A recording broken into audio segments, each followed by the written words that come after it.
Bismillahirrahmanirrahim. Assalamualaikum warahmatullahi wabarakatuh.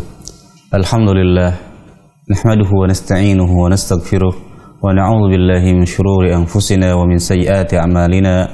Man yahdihillahu fala mudilla lahu wa man yudlil fala hadiya lahu. Wa asyhadu an la ilaha illallah wahdahu la syarika lahu. Wa asyhadu anna nabiyyana Muhammadan 'abduhu wa rasuluhu la nabiyya ba'dahu. Allahumma salli wa sallim wa barik ala nabiyyina Muhammadin wa ala alihi wa sahbihi wa man tabi'ahum bi ihsanin ila yaumiddin, amma ba'd. Alhamdulillah, apa kabar para pemirsa Ahsan TV dimanapun Anda berada? Senang sekali di pagi hari ini, yakni Sabtu, kami menemani Anda dalam program kajian rutin yang diasuh oleh guru kita Al-Ustaz Abu Abdillah Syarul Fatwa Hafizahullah Ta'ala. Dan di setiap Sabtu kita akan melanjutkan salah satu materi yang disampaikan oleh beliau, yakni merujuk sebuah kitab 40 hadis seputar wanita yang dikarang oleh Syekh Muhammad bin Syakir As-Sarif. Baik para pemirsa Ahsan TV dimanapun Anda berada, alhamdulillah di Sabtu pekan lalu kita telah sampai di hadis yang ke-33 dan di hadis yang ke-34. Insyaallah Ta'ala di hari ini Ustaz akan melanjutkan di hadis ke-35 terkait tentang jangan berbohong. Dan kita masih masuk bab terkait tentang bab pakaian dan perhiasan. Dan kami persilahkan bagi Anda yang memiliki kitab terjemah, silakan untuk membuka di halaman 369. Sekali lagi, kami persilahkan bagi seluruh pemirsa Ahsan TV yang memiliki kitab terjemah, kami persilahkan untuk membuka halaman 369. Dan seperti biasa, kami juga memberikan kesempatan bagi Anda untuk bergabung, bertanya, baik melalui layanan telepon maupun bertanya melalui layanan pesan singkat. Silakan nanti Anda bisa bertanya melalui nomor 0813-1829-4352. Dan bagi yang bertanya dengan cara melalui layanan pesan singkat, silakan bisa mengirimkan pertanyaan di nomor 0813-1445-5557. Baik, kami persilahkan kepada Ustadz untuk memulai pembahasan di pagi hari ini. Falitafadhal mashkuran. Bismillahirrahmanirrahim. Assalamualaikum warahmatullahi wabarakatuh. Innal hamdalillah nahmaduhu wa nasta'inuhu wa nastaghfiruh wa na'udzu billahi min shururi anfusina wa min sayyiati a'malina. May yahdihillahu fala mudilla lahu wa may yudlil fala hadiya lahu. Asyhadu an la ilaha illallah wahdahu la syarika lahu wa asyhadu anna Muhammadan abduhu wa rasuluhu la nabiyya ba'dah. Qala Allah tabaraka wa ta'ala, ya ayyuhalladzina amanu taqullaha haqqa tuqatih wa la tamutunna illa wa antum muslimun. Wa qala aidha ya ayyuhan nasu taqu rabbakumul ladzi khalaqakum min nafsin wahidah wa khalaqa minha zawjaha wa batha minhuma rijalan katsiran wa nisaa wattaqullaha alladzi tasaaluna bihi wal arham innallaha kana 'alaikum raqiba.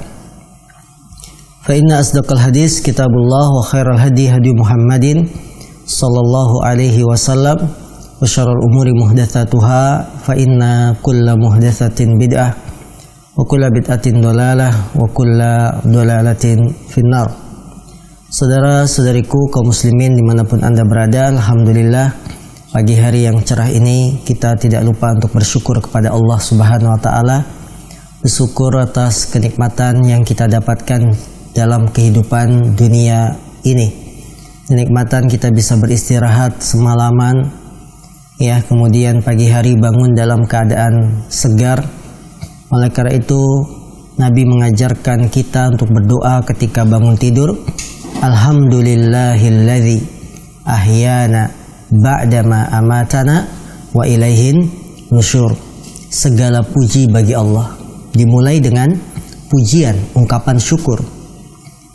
Alladzi ahyana, yang telah menghidupkan kami setelah mematikan kami, mengistirahatkan kami. Wa ilaihin nusyur, dan hanya kepada Allah lah kita akan kembali. Maka kaum muslimin nikmat bisa beristirahat, pagi hari bangun segar untuk sholat subuh. Alhamdulillah. Ini adalah nikmat yang patut kita syukuri. Karena dengan istirahat itu kalau diniatkan untuk bisa beribadah, bisa beraktivitas seperti mencari nafkah, semakin semangat, maka nilainya akan menjadi pahala. Namun istirahat kita jika hanya sekedar istirahat saja, ya, akan menjadi perkara yang mubah, perkara yang boleh-boleh saja. Karena itulah, ya, para ulama mengatakan bahwa amalan-amalan yang mubah itu jika diniatkan untuk mendekatkan diri pada Allah, dia statusnya berubah menjadi amalan yang berbuah pahala.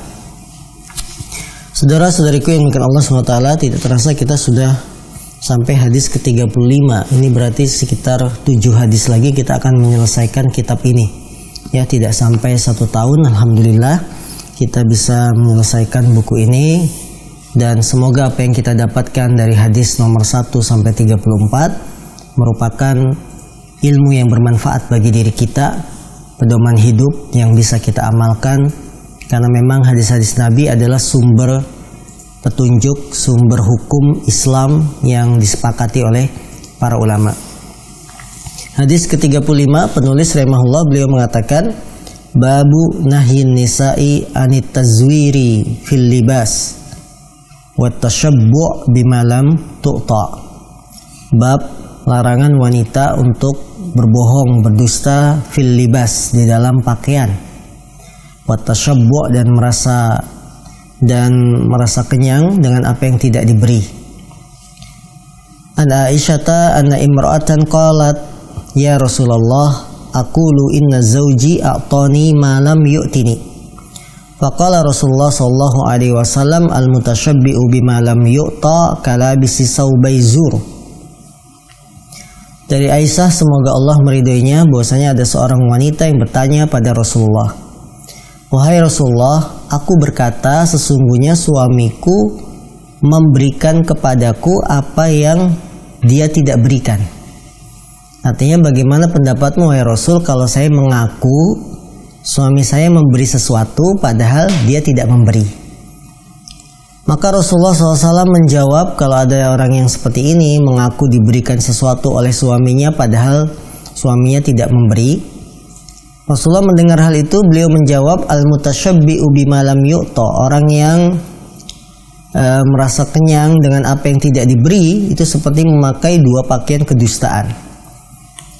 Al-mutashabbi' ini adalah artinya orang yang berhias dengan sesuatu yang tidak ada pada dirinya. Artinya hanya kebohongan belaka, mengaku-ngaku saya punya ini, punya itu, tapi hakikatnya tidak ada. Itu namanya al-mutashabbi'. Ya, diambil dari kata syaba'a. Syaba'a itu kan syaba'an, artinya kenyang. Ya, orang yang mengaku punya tapi tidak punya pada hakikatnya. Kadang-kadang manusia itu mengaku sesuatu, kemudian dia sandarkan pada dirinya bahwa saya itu punya kemuliaan, saya itu misalkan punya aset di mana-mana. Dalam rangka apa? Dalam rangka berbangga diri, dalam rangka ingin menonjolkan diri kita di depan orang lain. Apalagi sama saingannya, ya. Apalagi sama orang yang ingin dia sakiti. Tidak terkecuali dalam hal ini adalah para wanita. Misalnya, seorang laki-laki punya istri 2, 3, atau 4. Ya, sudah dimaklumi bila seorang laki-laki punya istri lebih dari 1, tentu persaingannya sangat sengit. Persaingan untuk memperebutkan siapa? Si suami ini. Sehingga terkadang sebagian istri, ya istri-istri ini yang dipoligami ini, ingin menyakiti saingannya, istri kedua kah, istri ketiga kah, hingga dia mengaku-ngaku. Kamu tahu nggak, ya, suami kita kemarin dia itu ngasih ke saya seponggah berlian. Wah, ya, mengaku-ngaku padahal nggak ngasih. Demi apa? Demi memanas-manasi, mengompor-ngompori, ya, atau ingin membuat saingannya itu menjadi cemburu, ya, sehingga bisa menuntut permintaan kepada suami dan seterusnya. Wanita-wanita yang semacam ini, ya, kata Rasul adalah bagaikan orang yang memakai baju 2 kebohongan, memakai 2 baju kebohongan. Yang pertama, kebohongannya dia dusta kepada orang lain. Kebohongan kedua, ngaku punya sesuatu atau diberi sesuatu padahal enggak. Ya. Dan ini banyak dijumpai bukan hanya dalam pasangan hidup saja, tapi dalam kehidupan masyarakat juga, ya, ada yang seperti ini. Dia mengaku bahwasanya memiliki aset di mana-mana hanya sekedar untuk bangga-banggaan. Mengaku saya ini keturunan darah biru, jadi jangan macam-macam sama saya, ya. Seperti itu. Kaum muslimin yang dimuliakan Allah Subhanahu wa taala, dusta, bohong dalam keadaan apapun kita tidak dibenarkan. Kecuali ada pengecualian dusta yang dibenarkan. Satu, dusta antara suami istri dalam rangka merekatkan hubungan, bukan dalam rangka meregangkan hubungan.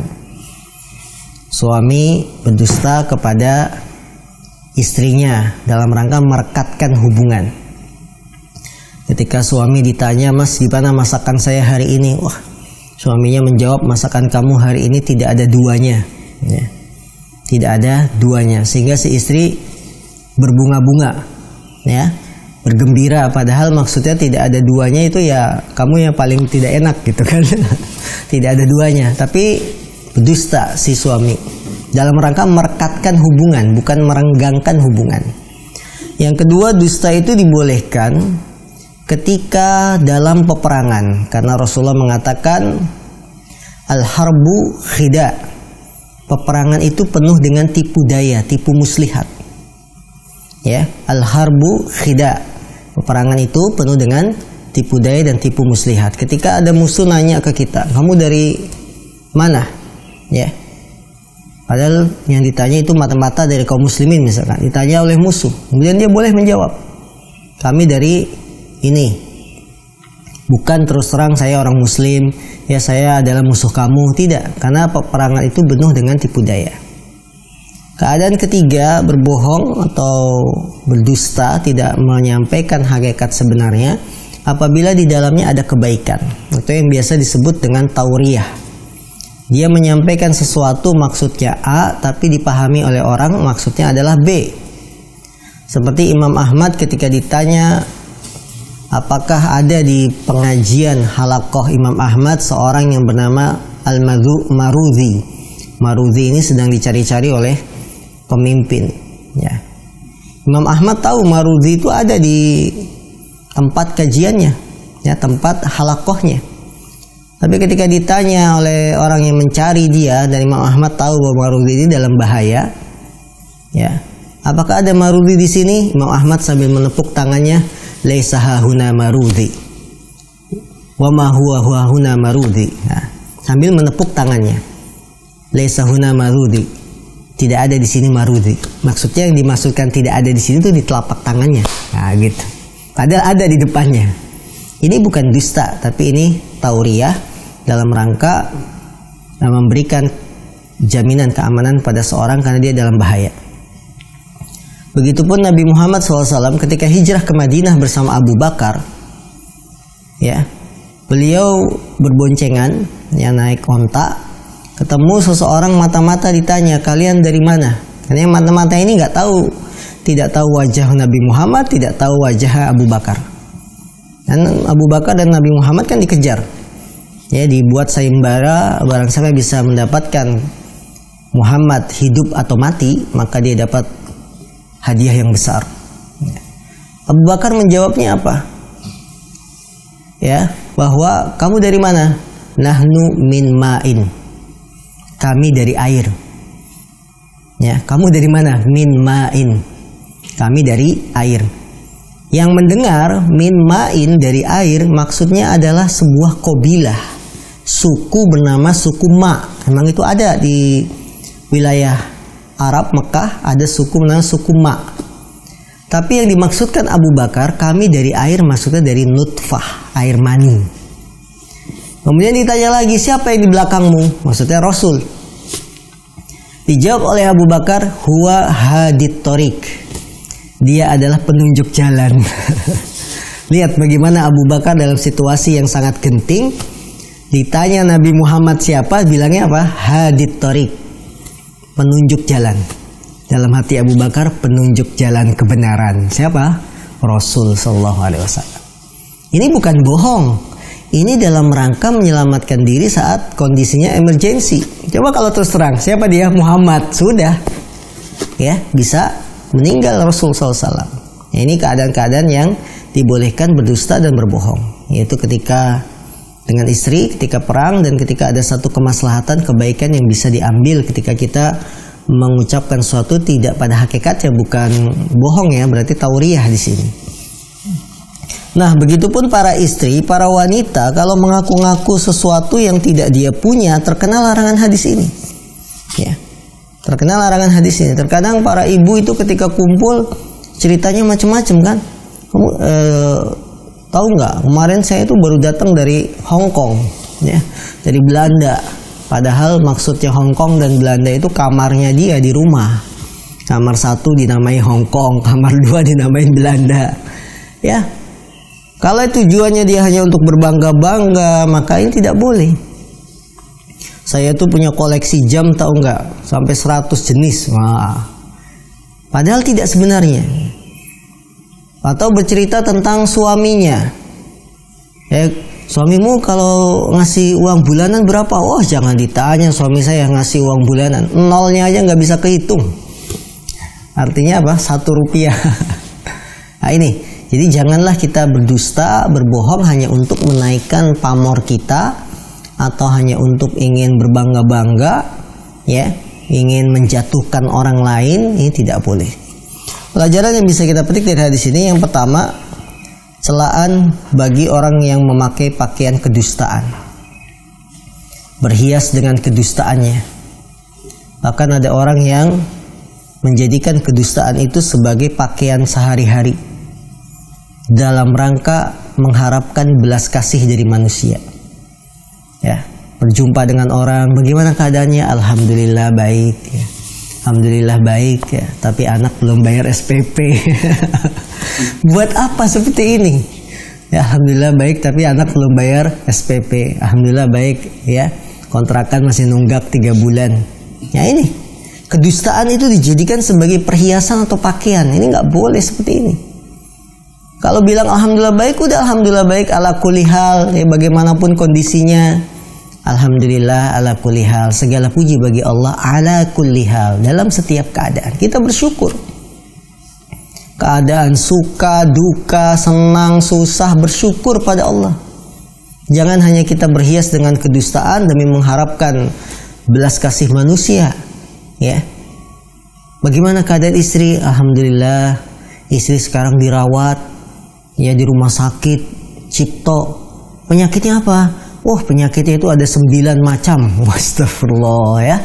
Saya kayak Wali Songo ada 9. Dia 9 penyakit, bukan 9 wali. Nah ini tidak boleh seperti itu. Pelajaran juga yang bisa kita petik dari hadis ini, bolehnya seorang wanita berbicara kepada laki-laki yang bukan mahramnya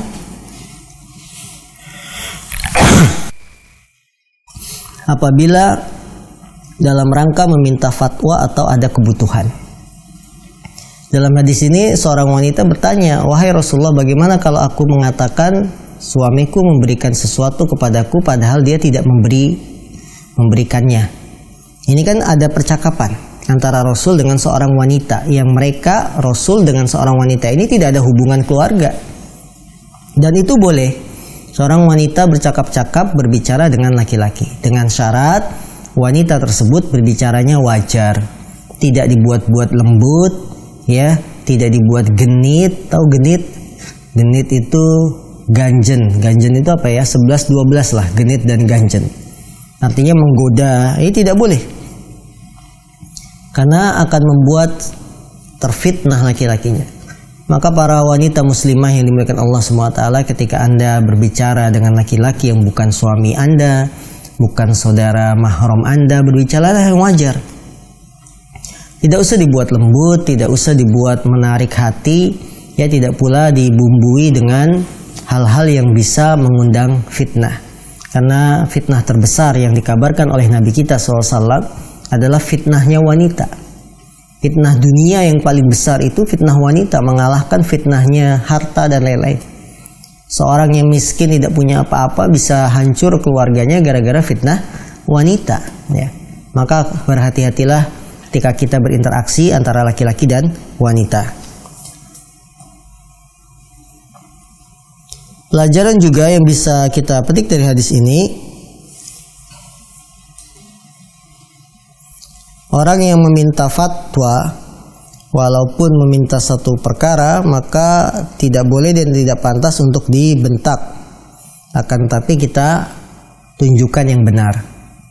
Jadi dia kan bilang, wahai Rasul, saya kalau bilang suami saya memberikan sesuatu padahal tidak, itu boleh tidak? Ini jangan langsung disalahin, tapi ditunjukkan perkara yang benar. Rasul tidak mengomentari ucapannya, tapi malah menjawab, orang yang berhias dengan sesuatu yang tidak diberikan, maka dia bagaikan berhias memakai dua pakaian kedustaan. Ya, ini beberapa pelajaran yang bisa kita ambil dari hadis nomor 35. Sekarang kita ambil hadis berikutnya, nomor 36.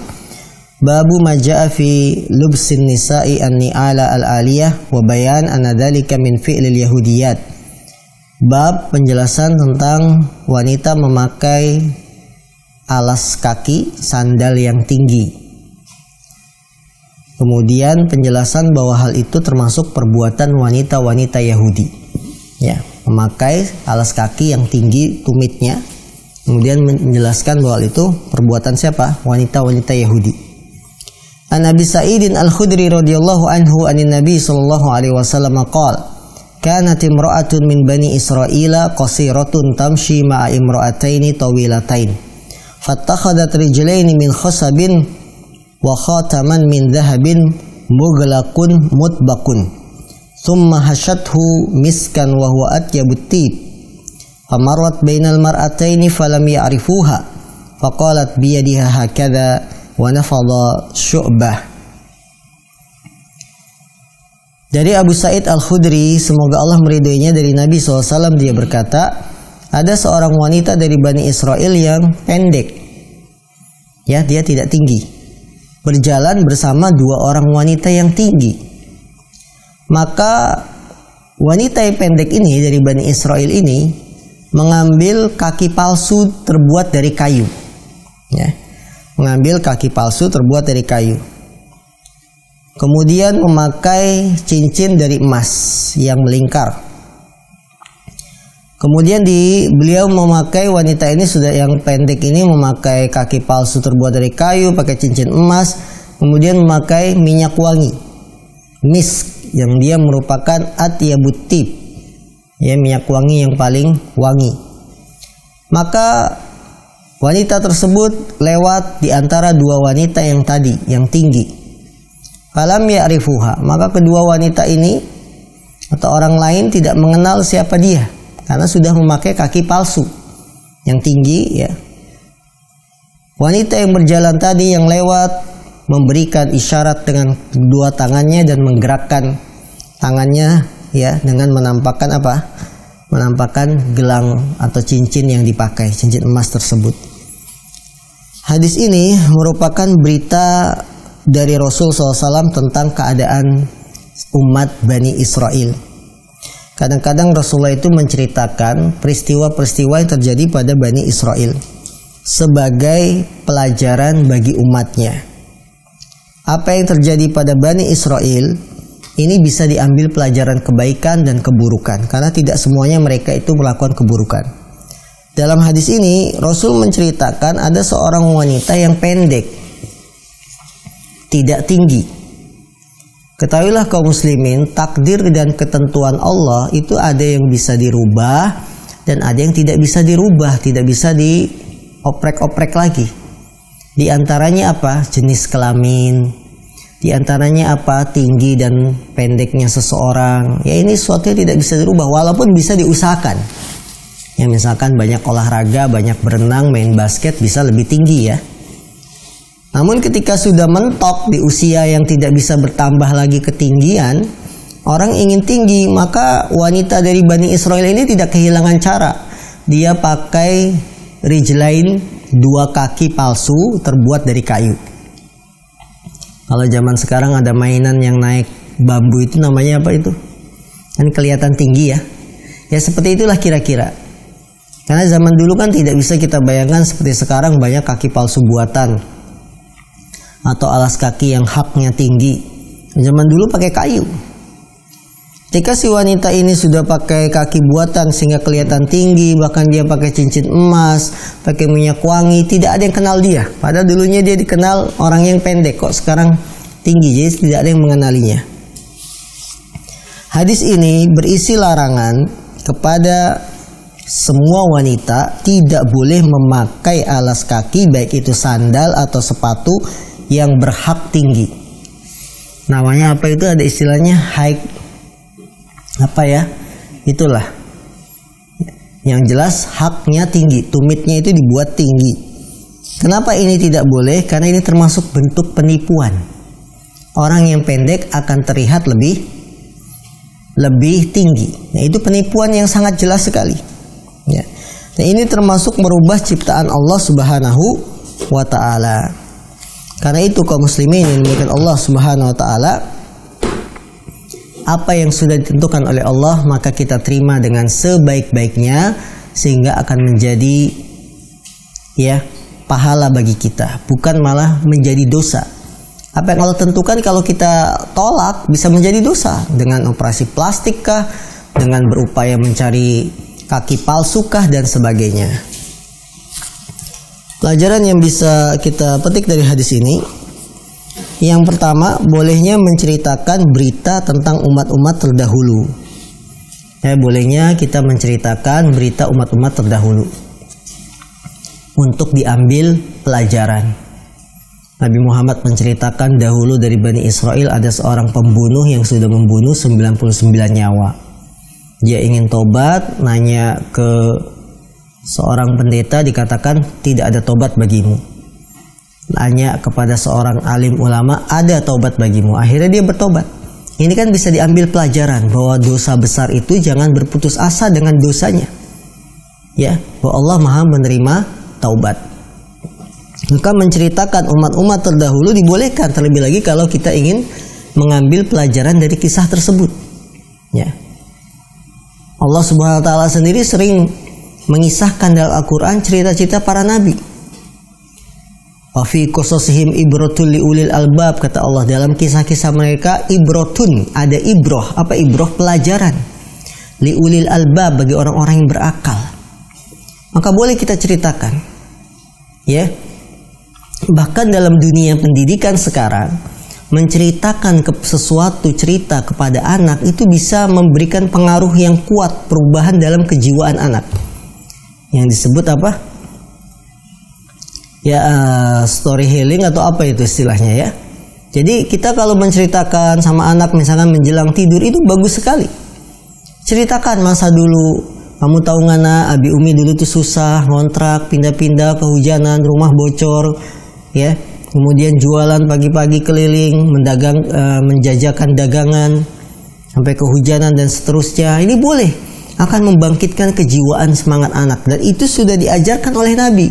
Beliau menceritakan kepada sahabatnya kisah-kisah Bani Israel. Karena kalau diceritakan kisah itu kan asik. Tapi ingat, kisahnya yang benar, bukan kisah-kisah bohong. Kisah-kisah bohong, misalkan ada orang meninggal ya, sampai sekarang malaikat belum berani bertanya kenapa, karena kuburannya tidak pernah sepi. Kalau ditanya malaikat, jawab aja saya pengikut organisasi ini, ya. Ini kisah-kisah dusta bukan seperti itu, tapi kisah yang sahih yang bisa memberikan pelajaran bagi kita. Yang kedua, pelajaran yang bisa kita petik dari hadis ini, orang Yahudi, ya, orang Yahudi terdahulu, mereka itu biasa membuat penipuan dan merubah ciptaan Allah. Itu tidak heran, karena orang-orang Yahudi adalah orang-orang yang dimurkai oleh Allah Subhanahu wa taala. Ghairil maghdub.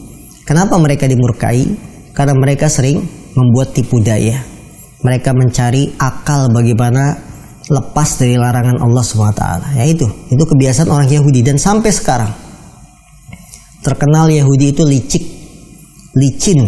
Karena dia punya otak, dia pintar memang, tapi kepintarannya dibuat untuk berbuat licik, berbuat curang.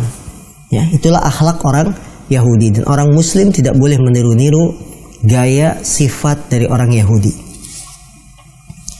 Kemudian pelajaran juga yang bisa kita petik dari hadis ini bahwa minyak misk adalah salah satu jenis minyak yang paling wangi. Pelajaran juga yang bisa kita petik dari hadis ini bahwa memberikan pendidikan melalui cara bercerita itu sesuatu yang dibolehkan selama tidak dijadikan sebagai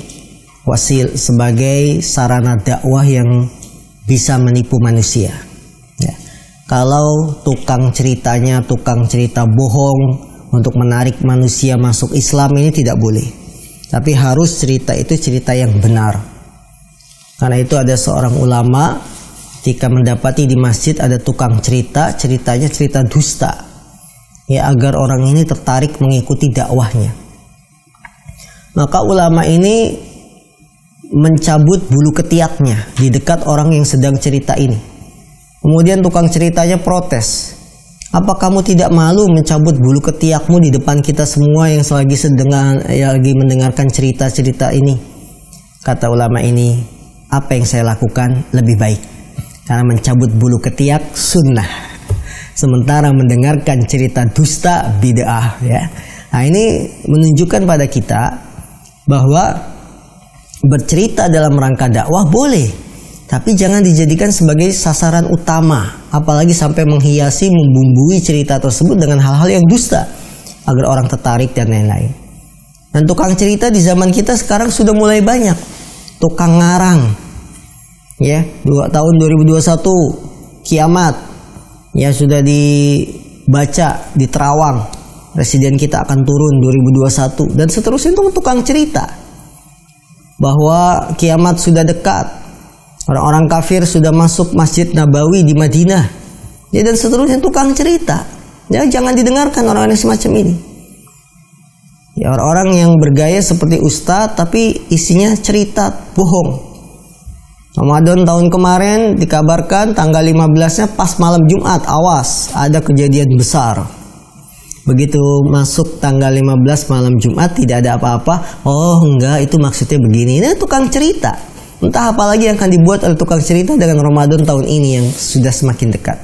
Maka jangan dihiraukan. Tukang cerita itu jangan ditanggapi. Kalau ditanggapi dia semakin naik daun. Ya, tukang cerita yang tidak ada ilmunya, bahasa Arab saja tidak bisa, baca Quran saja masih belepotan, tidak usah didengarkan. Yang sumbernya hanya ngambil dari sampah. Sampah mana? Media sosial. Ya, ini tidak berdasarkan ilmu, tidak berdasarkan ayat, tidak berdasarkan hadis Nabi, tidak berdasarkan penjelasan para ulama. Penjelasan juga dari hadis ini yang bisa kita petik bahwa wanita itu dilarang memakai sepatu atau sendal yang berhak tinggi karena di dalamnya ada penipuan dan meniru orang-orang kafir. Nah, ini banyak ya wanita-wanita muslimah, perhatikan ini. Jangan memakai sandal sepatu yang haknya itu tinggi. Satu, dari sisi syariat terlarang karena penipuan dan meniru gaya orang kafir. Dua, dari sisi medis itu berbahaya. Bagaimana wanita kalau memakai sepatu atau sandal yang haknya tinggi terpleset, itu bisa keseleo kakinya dan berbahaya. Medis pun tidak menganjurkan pakai semacam ini. Ya, coba tenaga medis yang mengurusi virus corona sekarang suruh pakai sepatunya kayak begitu, tidak bisa bergerak dia karena butuh mobile yang cepat, ya, berbahaya. Nah, ini maka dilarang dalam Islam. Ini penipuan agar kelihatan tinggi dan sebagainya. Tidak usah kita terlihat istimewa di mata orang lain, tapi pada hakikatnya bukan seperti itu. Jadilah kita apa adanya, jadilah kita sebagaimana Allah ciptakan. Maka ini sebagai tanda syukur kita kepada Allah Subhanahu wa taala. Baik, sampai di sini kajian kita, ya. Kami beri kesempatan terlebih dahulu kepada para pemirsa yang ingin bertanya. Falyatafaddal. Nah, jazakallahu khairan pada Ustaz yang telah membahas di hadis yang ke-35 dan di hadis ke-36. Tibalah saatnya kami berikan kesempatan bagi Anda untuk bisa bergabung dalam segmen soal jawab. Silakan bagi Anda yang bertanya melalui line telepon, silakan nanti menghubungi kami di nomor 0813 182943352. Dan bagi Anda yang ingin bertanya melalui layanan pesan singkat, silakan bisa mengirimkan pertanyaan di nomor 0813-1445-5557. Insyaallah pertanyaan kita akan berikan kesempatan setelah kita jeda berikut ini, insyaallah.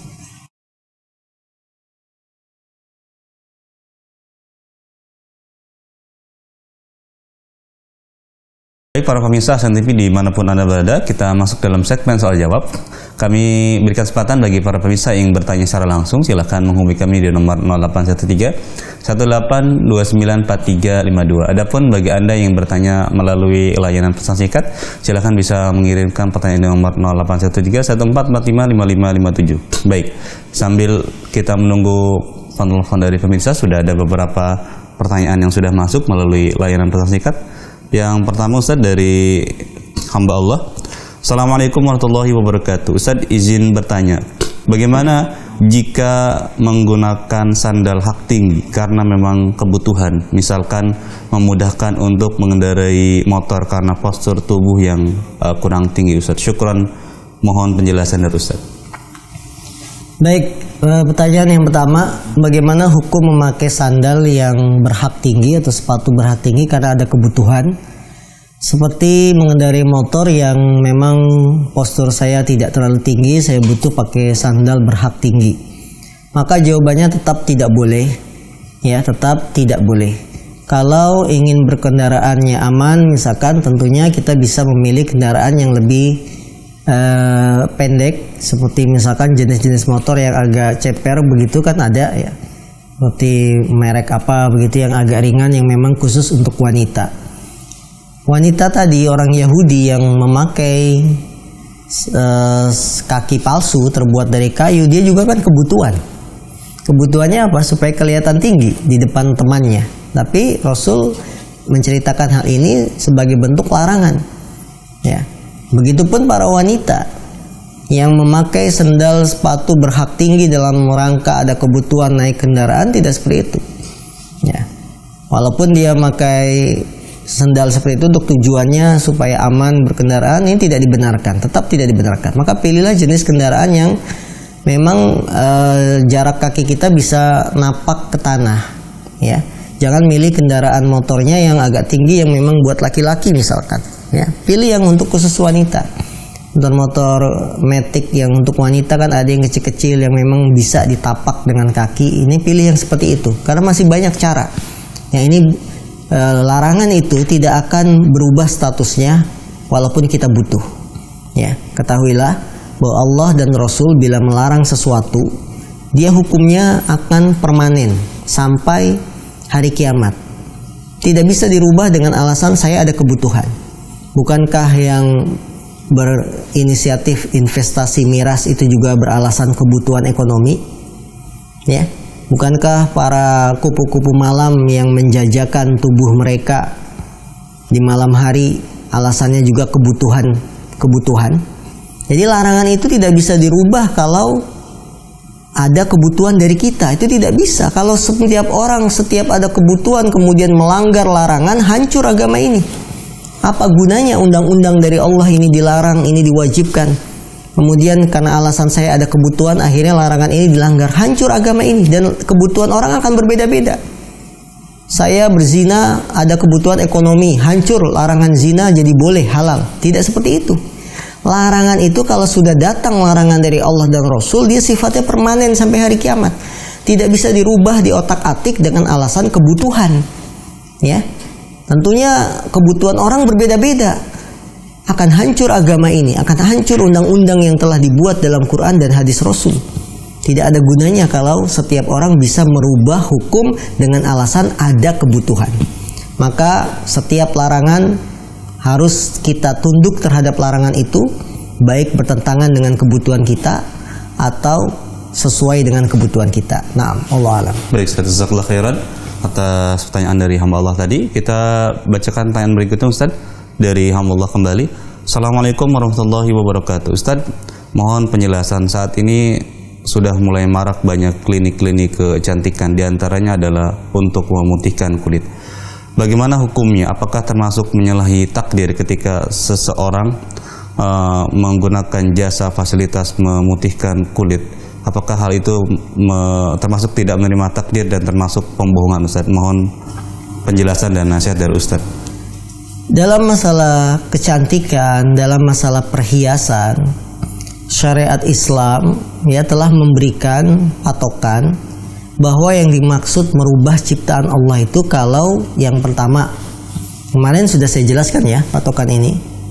Satu, ada keterangan dari dalil yang melarangnya, baik itu Quran atau hadis. Maka setiap larangan yang datang dari Al-Quran, dari hadis Nabi SAW, kemudian kita melanggar, maka kita disebut merubah ciptaan Allah.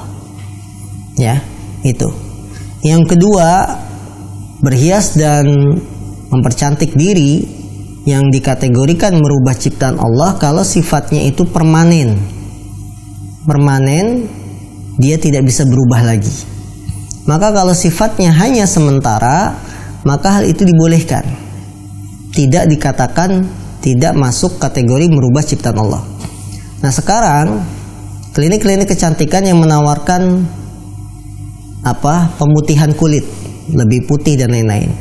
Tentu ini kan melalui proses. Tidak langsung abakadraba, datang langsung plek masuk ke ruangan keluar putih kayak apa itu ya? Tiba-tiba seperti itu kan enggak. Baru datang konsultasi dulu, diperiksa kulitnya, diperiksa jenisnya. Datang kedua kasih pemanasan dulu untuk membersihkan kulit. Itu enggak langsung abakadabra datang ke klinik pulang langsung jadi putih, enggak. Ya dia ada proses. Dan itu pun sifatnya tidak permanen. Ya yang saya tahu dari klinik kecantikan dengan adanya proses pemutihan kulit itu tidak permanen.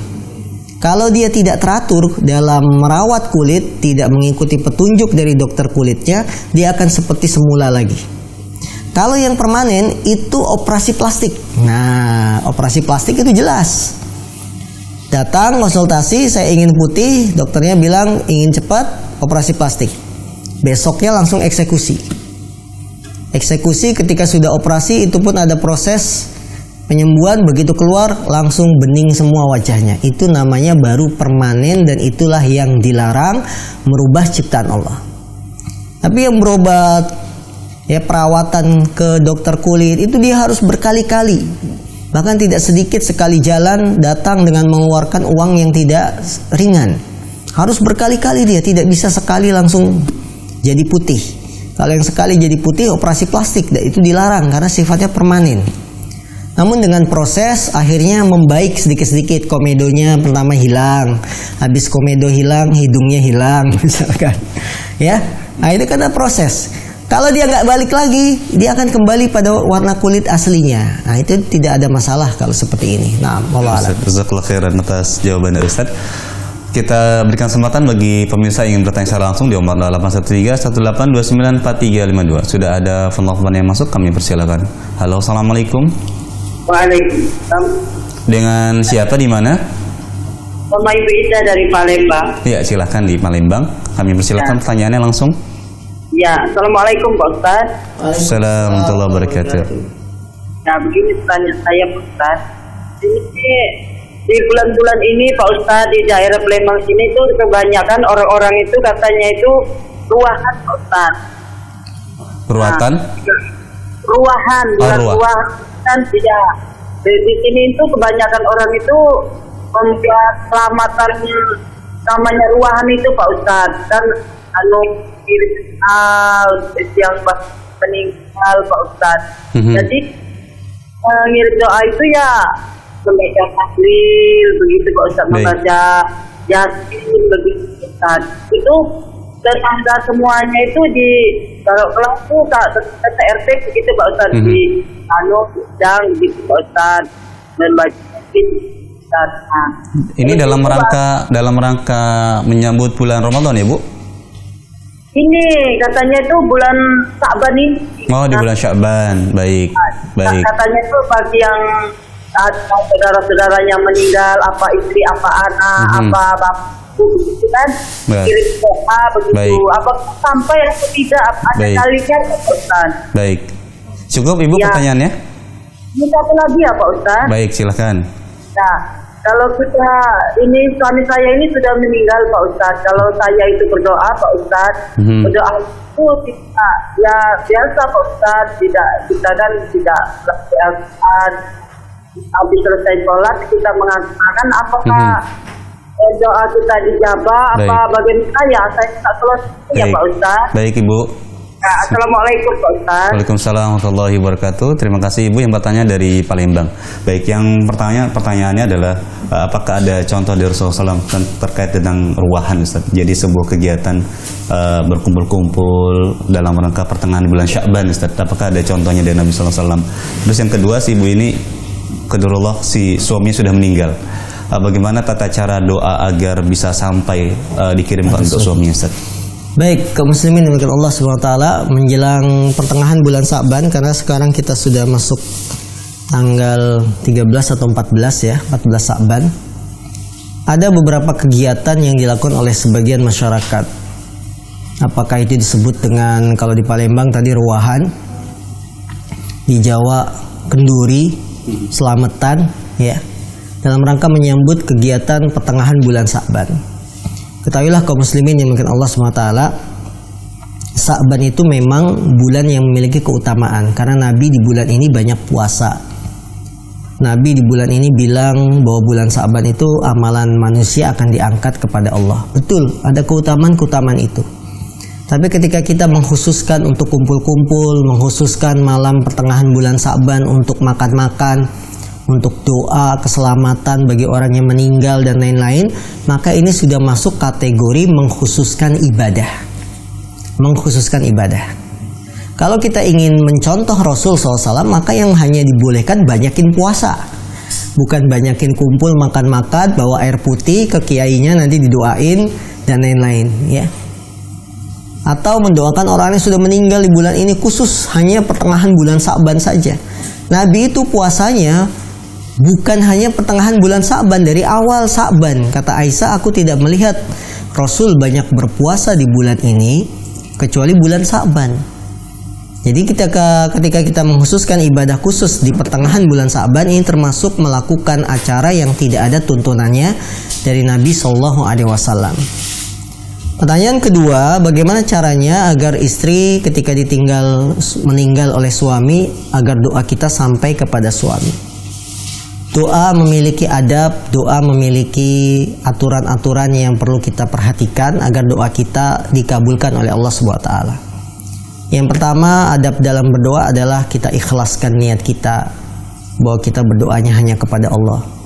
Yang kedua, doalah dengan menghadap kiblat, dengan mengangkat tangan, kemudian doakan kebaikan untuk suami kita. Insya Allah ini akan sampai doa kita kepada suami, agar suami misalkan diluaskan kuburannya, diampuni dosanya dan seterusnya. Karena Rasulullah mengatakan tidaklah berdiri 40 orang dari ahlu tauhid yang tidak menyekutukan Allah, kecuali dia akan menjadi syafaat bagi orang yang meninggal. Nah, ketika kita tidak berbuat syirik, kita ikhlas dalam doa kita, maka insya Allah kita akan bisa menjadi syafaat, penolong bagi suami kita yang sudah meninggal dunia ya. Maka kaum muslimin yang dimuliakan Allah SWT, perbaikilah adab-adab kita dalam doa, perbaikilah tata cara kita dalam berdoa, mengikuti aturannya, sehingga doa kita dikabulkan oleh Allah SWT. Nah, baik, jazakallahu khairan atas jawaban dari Ustaz. Kita berikan kesempatan kembali bagi pemirsa yang bertanya secara langsung.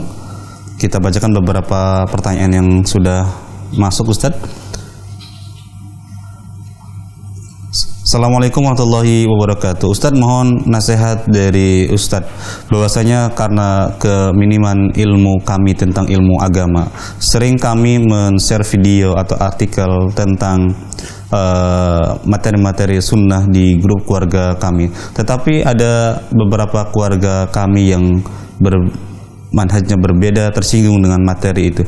Bagaimana sikap kami tentang masalah ini? Mohon nasihat dari Ustadz.